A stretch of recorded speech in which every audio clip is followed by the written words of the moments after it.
What's going on, guys? Caden Johnson, MMA here. Today I'm going to be breaking down and predicting every fight on the UFC 324 card, starting with the early prelims and through the main event. First off, we got Adam Fuggett versus Ty Miller. This is a bit of a tricky one. Fuggett is the definition of a tough out, crafty vet, call him whatever you want. He's going to present some problems here for Ty Miller, but I'm going to have to take the young and up-and-coming explosive fighter, Ty Miller, to get this one done. I'm going to pick Ty Miller to win 29-28 in a decision. Fuggett, tough out, but he doesn't have any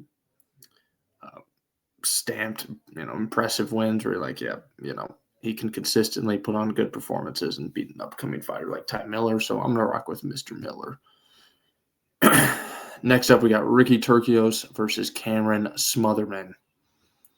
Ricky Turcios, Ultimate Fighter, had a really good performance on the show. Again, another guy who's a tough out. He's just going to march you down, walk forward, just put output on you and try to win a fight that way. Smotherman, not exactly been what we've hoped he was supposed to be. Bit underwhelming. But I'm going to take Smotherman to win. I think Turcios is going to be tough. He's going to be in his face.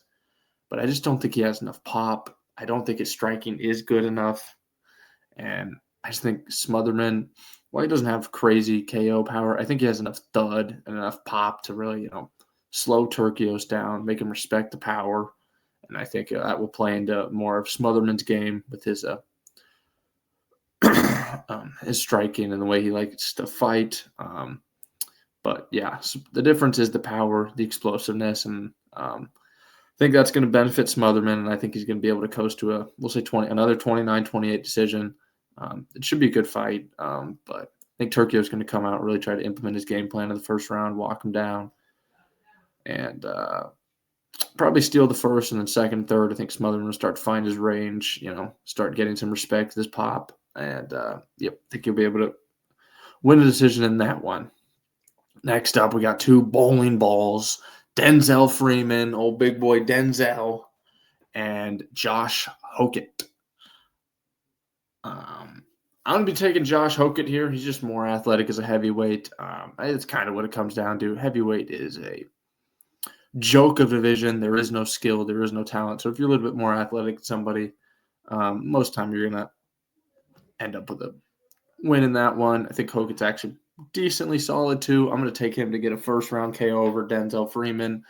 I don't even know where Denzel Freeman came from, to be honest. Kind of just popped up out of nowhere. Hokett, former NFL fullback, solid enough athlete, especially for heavyweight. I'm going to take him to get this one done in the first with a quick KO.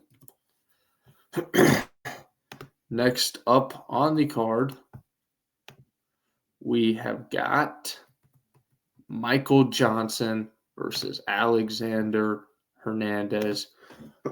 This is going to be an awesome fight. Michael Johnson is 57 years old, and the guy just won't die. He just won't die. He's on a 4-fight win streak, I believe. Hernandez also on a 4 or 5-fight win streak, maybe 3, somewhere around there. He's on a very impressive win streak. Recently with a KO over Chase Hooper, which is a big win for him in his career. If this fight was 3 years ago, maybe 2-3 years ago, maybe a little bit farther back, I would probably lean Michael Johnson. But he is 38 years old. He has had 25 and 19. He's had 44 professional fights. He's gotten his ass whooped a lot, brutally. Just too much damage for Michael Johnson to be able to withstand in the pocket with Hernandez. I think if Hernandez comes up with the right, game plan, keeps his chin tucked, kind of just marches forward, boxing stance, lets Michael Johnson throw. Michael Johnson's so hittable. I don't think it takes too much for Hernandez to connect once and put him out. I think Hernandez defensively is sound enough now. I think he's improved so much over the years. And I think it's just as simple as, put the pressure on Johnson, make him open up, find the shot, and that would probably be it. I'm going to take Hernandez. Kind of between a first or second round. I could see Michael Johnson having a good first round and then eventually starting to slow down. And Hernandez's pressure gets to him, and then he'll find the finish. But I don't know. I'm going to go with Hernandez first round KO. I just think he's going to come out there and, march Johnson down, make him uncomfortable, and find the shot. I think it's that simple. Not to say Johnson doesn't have a chance of, Hernandez has been knocked out. Johnson still has pop at his old age. He still hits hard. So, there's even a chance that Michael Johnson come away with the first round KO. I think it's more likely Hernandez, more explosive, younger, better chin. Defensively, he's better than Michael Johnson. I just think it's just much more likely Hernandez will find that shot before Michael Johnson does. Next up in the flyweight division, we got Alex Perez versus Charles Johnson. Now, on paper, this should be an easy Charles Johnson pick, but this isn't some young, up-and-coming stud that Charles Johnson, for some reason, loves to fraud check. All your favorite flyweights, Joshua Van, and who else? I'm forgetting somebody. Loner Kavanaugh. There it is. He just loves to fraud check him. And it's kind of disgusting. It's disgraceful. But he might be the GOAT of it. So I would easily pick Charles Johnson if Alex Perez is 25 years old. But he's not. And Charles Johnson is known for his stinky, garbage performances every once in a while. And with that being said, I'm still going to take Charles Johnson. Alex Perez has done a lot of nothing recently throughout his career, has had not any really impressive performances. I think Charles Johnson, as long as he comes out and wants to be there, actually shows that he has a willingness to fight, he will make quick work of Alex Perez. I'll take a second round Charles Johnson KO. Kind of just school Alex Perez. If he shows up, if he treats this fight seriously, I know it sounds stupid, but if you've seen Charles Johnson's terrible performances, you would understand. Shows up, wants to be there, wants to put on a show. This should not be a problem for him to dismantle Alex Perez here. All right, next up, we go to the prelims. And this is a stacked prelims. Top to bottom, this is a very fun, exciting card. I'm looking forward to it. Nikita Krylov versus Modestas Bukauskas. I'm going to go with Nikita Krylov to get this one done. I'm going to take him second round KO. Again, Nikita Krylov will put away Bukauskas. Bukauskas is just a step down from who Krylov's fought recently. There's a lot of holes in his game. He's not a complete fighter. I don't think he's at that level. I think Krylov is still probably a top 10 light heavyweight. I know he's ranked 13th. I still think he's probably a top 10 guy. His striking's still good. He's still explosive. He still hits hard. So I'm going to take him to put away Bukauskas, who has some hype, but I just don't see him being a high enough skill level to take Krylov out. I just haven't seen anything from Bukauskas that would make me believe with his striking ability that he can get to Krylov, find a shot, and put him away at light heavyweight. I know it doesn't take a lot at that division. Krylov's chin isn't exactly the same as it once was, but I don't think Bukauskas is nearly good enough to find that shot. I think Krylov's distance management, his ability to kind of get in and out in exchanges, I think that would be more than good enough. I don't think that's correct English, but that would be good enough to find a shot on Bukauskas, put him away, and hopefully get another top 10 fight for Krylov.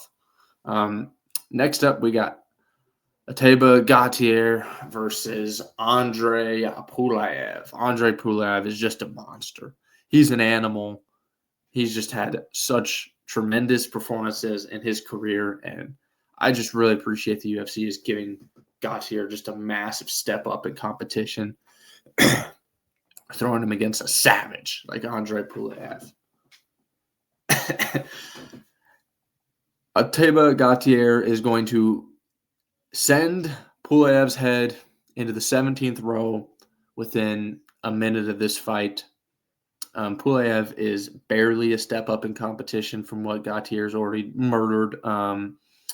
So I don't even know what I'm supposed to say. Gauthier needs a legit fighter with power, cardio. I know it's not yet. I understand why they're doing it. Gautier's 23 years old. You want to get some hype. You need some young blood in the UFC. You got to build somebody up. So I get it. But as a fan, you want to see him. You want to see the elite fight the elite. You want to see Gauthier actually face a legitimate opponent. Puleyev is not that. He's going to murder him. Everyone knows it. But I'll be there to watch it. I'll thoroughly enjoy it. And we'll get a couple more months of the Gauthier fight, and hopefully they give him a bump up in competition. That's all you can hope for. I don't really have a name in mind right now, but just somebody that at least give him at least a vet that's got some solid experience and that can maybe present some different challenges. At least do that. Puleyev has nothing for Gauthier. He's going to march him down, throw a wild hook at him, and Puleyev will be asleep for 37 minutes. I don't know what else to say about that fight. All right, next up. This should be is this the main event of the prelims? Let's check. I think I was looking at this, and this might not be the main event of the prelims. Is it? Okay, it is. All right. Good. I thought this wasn't. I thought they had something else ahead of it, which I don't know why this isn't. I'm going to get to. You see the Arnold Gene Silva fight, incredible fight, the fight after it. Why it is on the main card of your first Paramount Plus event. It's just disgusting. Okay, we'll get into that in a second. Umar Nurmagomedov, Deiveson Figueiredo. Great fight. Should be entertaining. We'll see how long it lasts. Obviously, I'm going to go with Umar Nurmagomedov. Figueiredo has been on a bit of a downslide. Looks like he's getting up there in age. Corey Sandhagen kind of dominated him. Figueiredo had his moments, but overall, Corey Sandhagen was in control. And Sandhagen has improved massively. You saw that in the Merab fight. But Umar is going to be faster, more explosive, better grappler. Figgy has the power advantage, probably. And that's about it. Umar is going to school him. Yeah, I'll take a 30-27 Umar Nurmagomedov, kind of just school Figueiredo. Yeah. I don't see any way that Figueiredo wins this fight unless Umar Nurmagomedov puts his chin right on a silver platter and just begging for Figueiredo to knock him out. Figueiredo has barely any chance to win this fight. It's a complete mismatch. Umar's faster, even though Figueiredo moved up from flyweight. Not exactly the quickest flyweight, and it kind of shows. Umar will be faster, more explosive, be able to piece him up on the feet. And obviously Figueiredo's not going to be able to get Umar to the ground. I'm sure Umar will get a couple takedowns. It'll be a pretty easy 30-27 decision. I'm not even dismissing Deiveson. He'll have his moments. But in terms of skill, athleticism, it's not even close at all. Umar is just the far superior athlete, has the far deeper tool bag. There's just no advantage besides Deiveson Figueiredo besides his nasty right hand. But who's the last time Figueiredo's even put anyone's lights out? He's dropped a couple people. He dropped Jan. But is he really putting anyone's lights out at bantamweight? I know he dropped Cheeto, but he's not putting anyone's lights out. Maybe he accidentally drops Umar. That's about it. Unfortunately, Umar's skill set, his athleticism, way too much for Deiveson Figueiredo, especially at this point in his career. So, easy 30-27 there for Umar. he's just going to be darting in and out. Combinations, Figueiredo is going to look completely lost on the feet. Umar will be in and out of there. Boom, boom, boom. Shoots takedown, takes him down, controls him there. Fight gets back on the feet. Umar, in and out, in and out, in and out. Just constantly get his combinations, get out, back in, get out. He'll make it look easy. Too athletic, too fast, too skilled. 30-27, Umar Nurmagomedov. Starting off this card, we get a fucking awesome fight. This fight is awesome. Arnold Allen versus Gene Silva. Arnold Allen barely fights anymore. Always injured. It sucks, but he's awesome. And he's facing Gene Silva, who's coming off a nasty KO loss to Diego Lopez. And I'm intrigued to see what that does for Gene Silva, because Arnold Allen is nasty. He is nasty. His boxing is really good. He's very quick, very, very, very quick, underrated speed.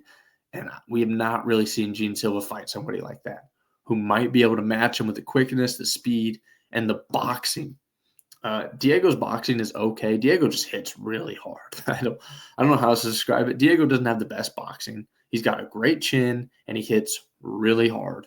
But in terms of skill, athleticism, the boxing, he is nowhere near Arnold Allen. Arnold Allen, not crazy power, but he's got some pop. He's got some thud. And I'm very, very intrigued to see how Gene Silva matches up. This might be the toughest matchup for Gene Silva here, but we'll see. We'll see. The Diego Lopez power is real. It's legit. It's terrifying. That's why he is where he is at. Gene Silva is very explosive, so fast, so quick, and he's so accurate, just constantly just connecting with everything he throws, it seems like. If he's throwing it right down the pipe, a jab, a counter, anything straight down the pipe, it is almost always money. And it's truly a special ability. But I'm going to take Arnold Allen here. I'm going to go out on a limb, and I'm going to say Arnold Allen will win a 29-28 decision. I think the first round, Gene Silva will have his way. He'll come out. He'll be explosive. He'll be moving around. He'll win with his speed, his athleticism, his distance management almost, just being too quick for Allen to start. But I think Allen will be able to stand in there. He'll be able to land in the exchanges with Gene Silva. And he's boxing defense, his speed to counter back. I think it will give Gene Silva a lot of fit, something he has not had to deal with. So if he's sitting there, and we haven't really seen him have to exchange with somebody, because Gene does leave his chin out there. We haven't really seen him have to exchange with somebody speed-wise who can keep up with him, I think, in the pocket. Diego was too slow. We all saw it. Diego was just too slow, but he landed that beautiful, timed it up perfectly because Gene kind of just dashes in. And my thing with this fight is if Gene's dashing in with Allen is quick enough, defensively sound enough to land counters and to be able to put Gene in uncomfortable situations. We haven't really seen that all that much. So if Allen can do that, I think he gives himself a great chance to win this fight. But the big concern with this is, can Allen withstand Gene Silva's onslaught? If Gene Silva gets rolling in the first and he starts piecing up Allen, can Allen survive? Because Gene must be incredible power, very fast, very explosive. And if Arnold can survive that first round, you get to the second round, and Arnold can start finding his rhythm and Gene slows down a little bit, then I love his chances to win that round, win the third round, kind of craft his way into a decision victory. But that Gene Silva first round, even the second round, but I think Arnold's speed gives him an advantage. You look at Diego, always gasses out, and Gene beat who? Bryce Mitchell. He beat Drew Dober, who's old. He's got no athleticism compared to Allen inside with their boxing to be able to keep up with Gene Silva. Yeah, so I'm going to take Allen to win a 29-28 decision. It's a risky pick, but I really do see Arnold Allen's style giving Gene Silva fits, especially with his skill level in the boxing. And Gene Silva is very hittable, and I'm excited for this fight. I don't know what to say. I'm super excited for this. I cannot wait to see this. This is, it's probably the second, highest fight on the card I am amped to watch. This fight's going to be awesome. I can't wait to watch it. But yeah, Arnold Allen 29-28. The counters in his boxing, his defense in his boxing, the speed of Arnold Allen that Gene Silva has yet to face. I just have to lean with Arnold Allen. Arnold was able to go in there years and years ago with Max and make it close. I think both of them have gotten better since then. And I think that experience with Max Holloway has to bode well for Arnold Allen and his confidence in this fight. So I'm going to take Arnold Allen to win a 29-28 decision and kind of pull off an upset. I don't know what the odds are. I don't really pay attention to that, but I'm sure Gene Silva is the favorite by a decent amount, probably minus 200 or something, be my guess, maybe a little bit more. But I'm going to take Allen to win a 29-28 decision and kind of hopefully get his momentum back. If Gene Silva wins, gets KO, he'll have his momentum back. So this is big for both guys. Gene gets a KO, gets a finish, even a win over Arnold Allen in general. He'll start to get his momentum back. He'll probably be 1 or 2 fights away from the title. Arnold Allen gets a win over Gene Silva, 1 or 2 fights away from a title at that point. So huge fight. Can't wait to watch it. And then this is where we get to my big gripe with this card.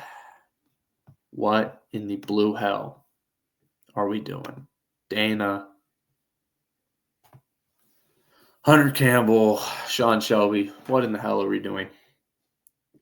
Natalia Silva versus Rose Namajunas. Really? Why is this on the main card? Why is this on the main card? Rose Namajunas in 2026 is on the main card of a pay-per-view. Really? Natalia Silva, 30-27. Disgusting. Next up, Waldo Cortez Acosta versus Derek Lewis.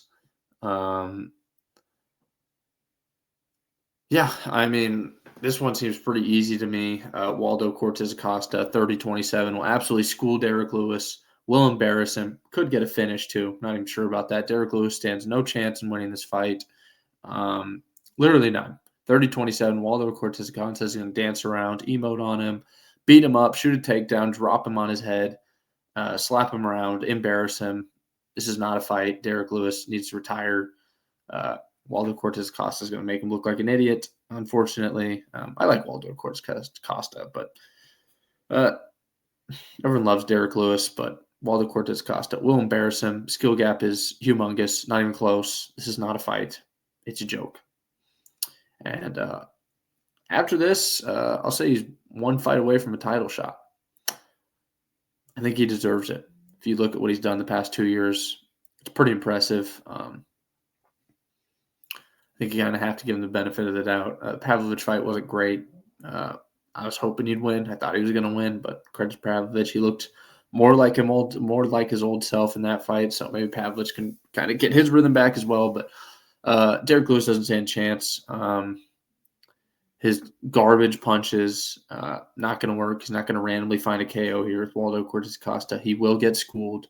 He will get embarrassed, and it wouldn't shock me if Cortez Acosta goes to the body and Derek Lewis just folds and gives up, second, third round maybe. If it's not going his way, it wouldn't shock me if he just gave up. But we'll see. I'm going to go with a 30-27 decision there for Cortez Acosta to make Derek Lewis look like an idiot, just out-skill him, speed mog him, embarrass him.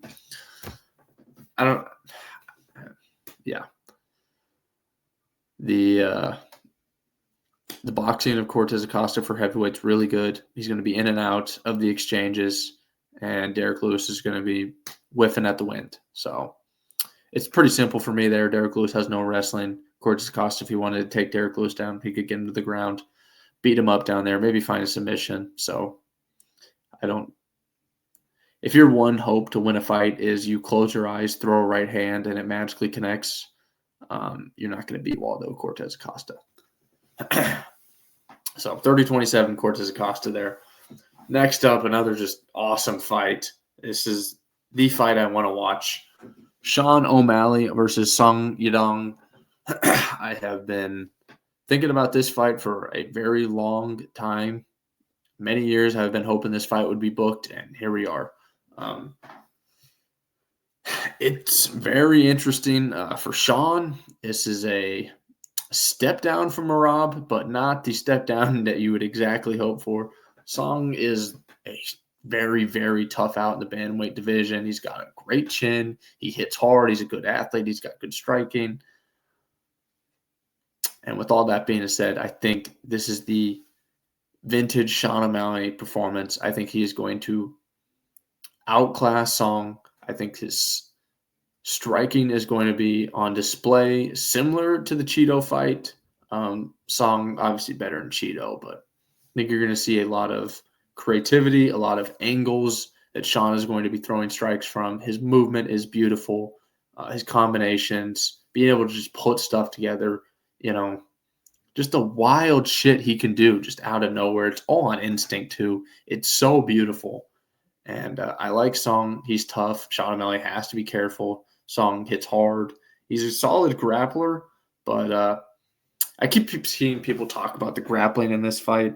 And look, Song is a good grappler, but I think Sean has done enough to prove it. I know Marab kind of had his way with him, but who cares? That's Marab. I don't take too much stock into that. I think Sean's going to be able to negate the grappling if it comes to that. And I don't know how much Song's really going to be shooting out there. I think Sean's going to find shots. He's going to put damage on Song early. And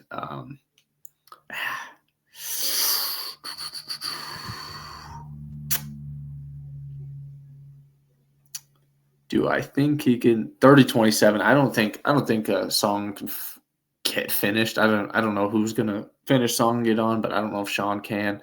There's a chance. Sean does just perfectly find the chin. He perfectly finds those shots. But Song's tough, and he kind of has that, stocky, keep your chin tucked approach to him at times. Man.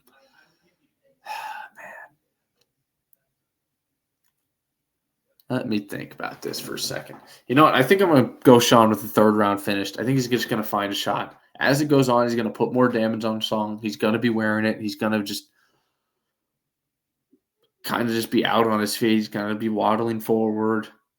I just think Sean's going to be able to put him away in that position. I don't think Sean's coming in here to not put on a performance, to not find the shot, to not put somebody away. I think Sean's just going to throw it at Song, and I think it's going to be too much for him.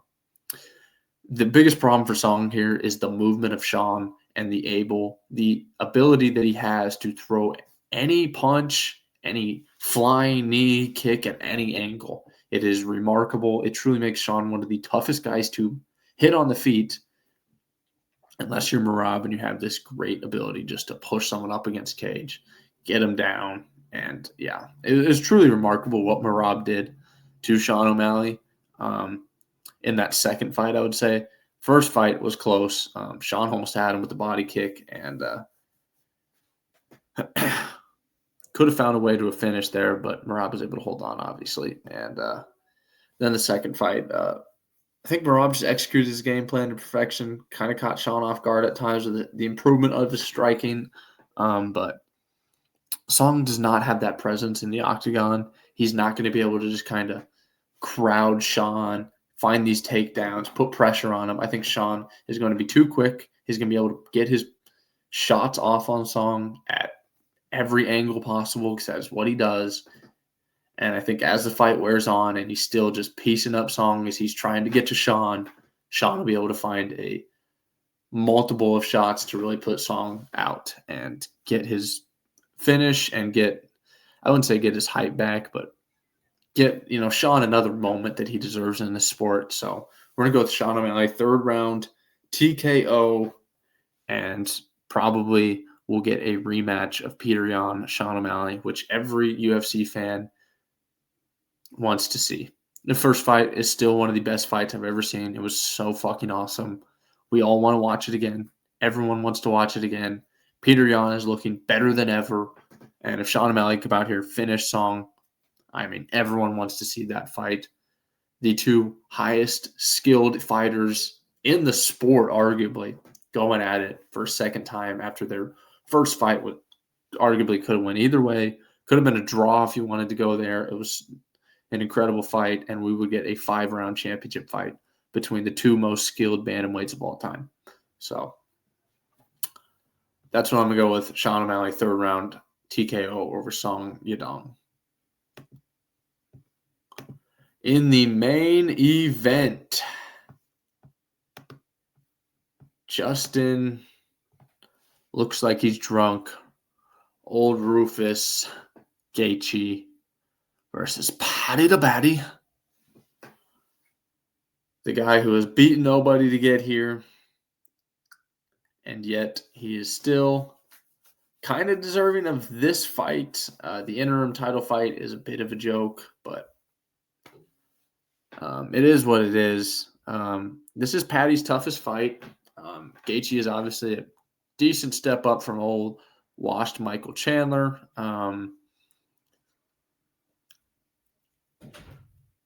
I see some people it seems like everyone's kind of just leaning towards Paddy, which is obviously the reasonable decision. And the people who are picking Gaethje might just have some sort of delusion. That was kind of my initial thought. And then I started really thinking about this fight.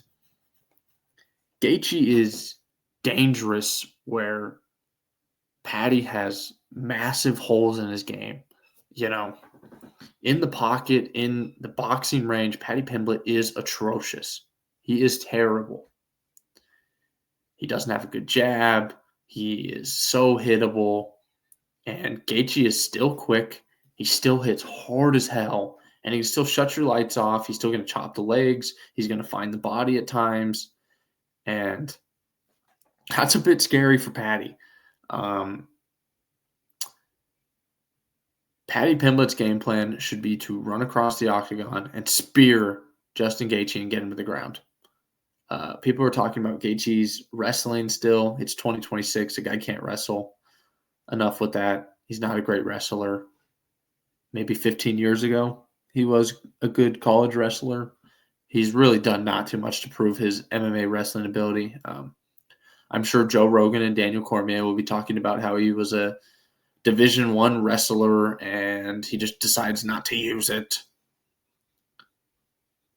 That's absurd. That's obnoxious. Stop.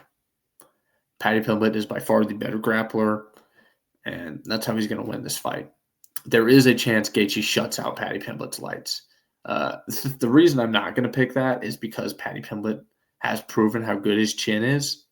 Obviously, someone at the level of Gaethje has not cracked him, but I think Paddy does have a very good chin. I think he is tough as fuck.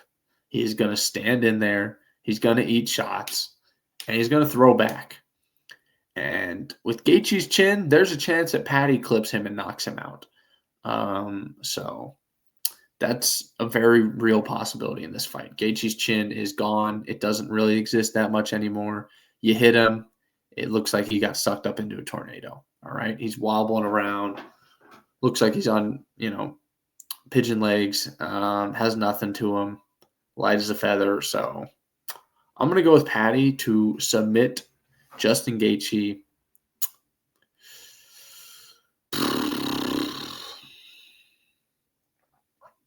Trying to think second or third round here. First round, I'm guessing you're going to see a little bit more willingness from Paddy to stand in there and see where kind of he can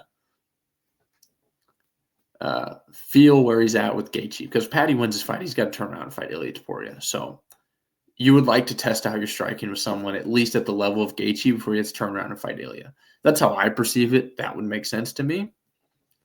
But maybe Paddy just goes out there and just ragdolls Gaethje, gets him to the ground, submits him in the first round. That wouldn't surprise me, to be honest. I do not rate Gaethje's takedown defense all that much. It's decent. It's okay. It's nothing special. And if you get Gaethje on the ground, he's awful. He has no submission defense. He's terrible. Everyone knows it. You fold him up like a pretzel. So if Paddy Pimblett goes out there, gets him down early, can find the submission, wouldn't shock me. But Yeah, for Gaethje here, it's got to be to obviously not get put on your ass and be selective with your shots, but still have output and really try to draw Patty out, pull back a little bit, which he does at times. So Gaethje can kind of execute his game plan, which I think is going to be kind of to get Patty to throw back, Gaethje kind of pop him, get Patty to open up, and then you just got to find a shot there because he's so hittable. He throws like an absolute wild man, just throwing shit everywhere that he can fucking throw it. Patty has no idea what he's doing on the feet. He's just throwing shit when he starts getting in these firefights, and Gaethje could find the shot. That's Gaethje's hope there. Get Patty to go wild, start throwing, find the shot. But I just think Patty's too skilled at this point. His grappling's too good, and I think he's going to be able to get Gaethje to the ground. I also think Patty's got some good kicks and stuff. His body kicks might be able to affect Justin Gaethje. I don't think Gaethje's leg kicks are going to play a massive factor in this fight. I don't know. When's Gaethje's leg kicks really ever played that much? The Chandler fight, I guess, but come on. Paddy Pimblett is not Michael Chandler. I think Pimblett's just too good of a grappler. I think he's going to be able to get Gaethje to the ground, find submission in the, we'll say, third round.